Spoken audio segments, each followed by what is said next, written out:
Si la Chine a été le premier pays touché par le coronavirus, le Covid-19 est rapidement arrivé en Corée du Sud et des milliers de personnes ont été contaminées. Au 23 mars, le pays comptait 9000 cas et 118 morts, soit beaucoup moins que en France ou en Italie. Alors, comment ce pays a réussi là où le nôtre a échoué? C'est un sujet qui a provoqué beaucoup de commentaires sur la page Facebook du Figaro.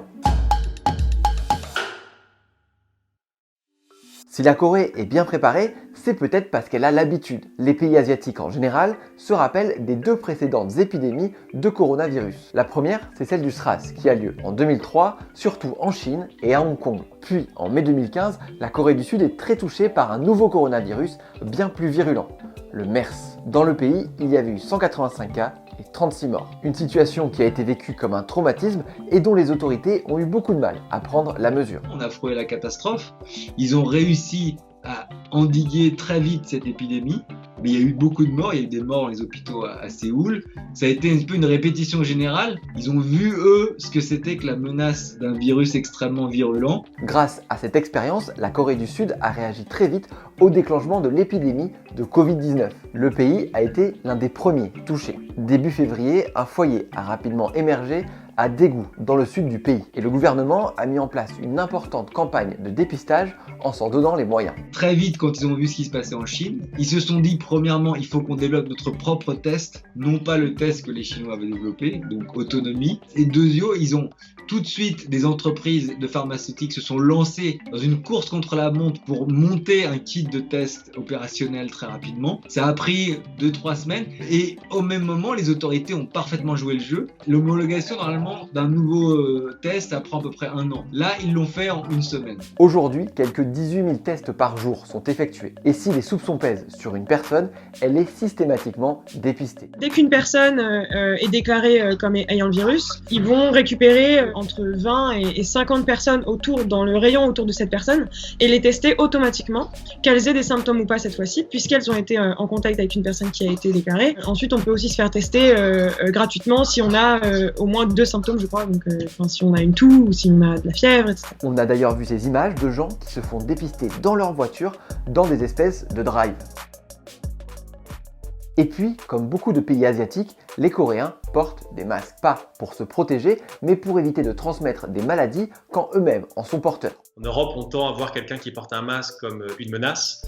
En Corée du Sud, c'est tout l'inverse. Porter un masque, c'est montrer son respect pour la communauté, son respect pour ses voisins.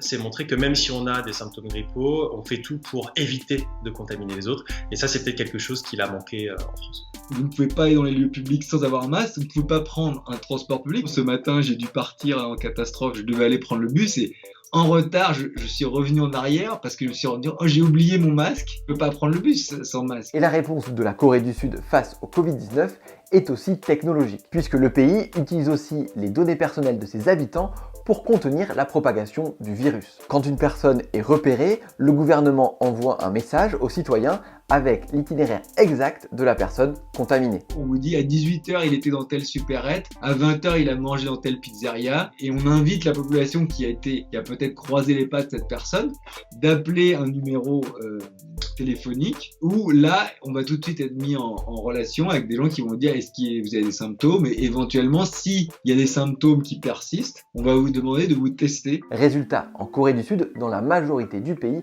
on peut toujours sortir. Les écoles sont fermées, les universités sont fermées. Par contre, vous n'avez pas de mesures de confinement sur le plan national. Il y a des mesures de confinement, évidemment, dans l'épicentre, mais pas des mesures de confinement national. À Séoul, dans la capitale du pays par exemple, les restaurants, les bars, les magasins et les cinémas sont toujours ouverts. Et le télétravail, s'il a été mis en place par la majorité des employeurs et vivement conseillé par les autorités, n'a pas été imposé par le gouvernement. Enfin, la Corée du Sud possède un avantage non négligeable par rapport à la France ou l'Italie. C'est que le pays n'a qu'une seule frontière et c'est avec son voisin du Nord. Une frontière qui est complètement hermétique. Donc les cas importés ne le sont qu'en avion et il est bien plus facile de les contrôler. On ne peut pas comparer un pays comme la Corée ou Taïwan avec la France qui a des frontières partout.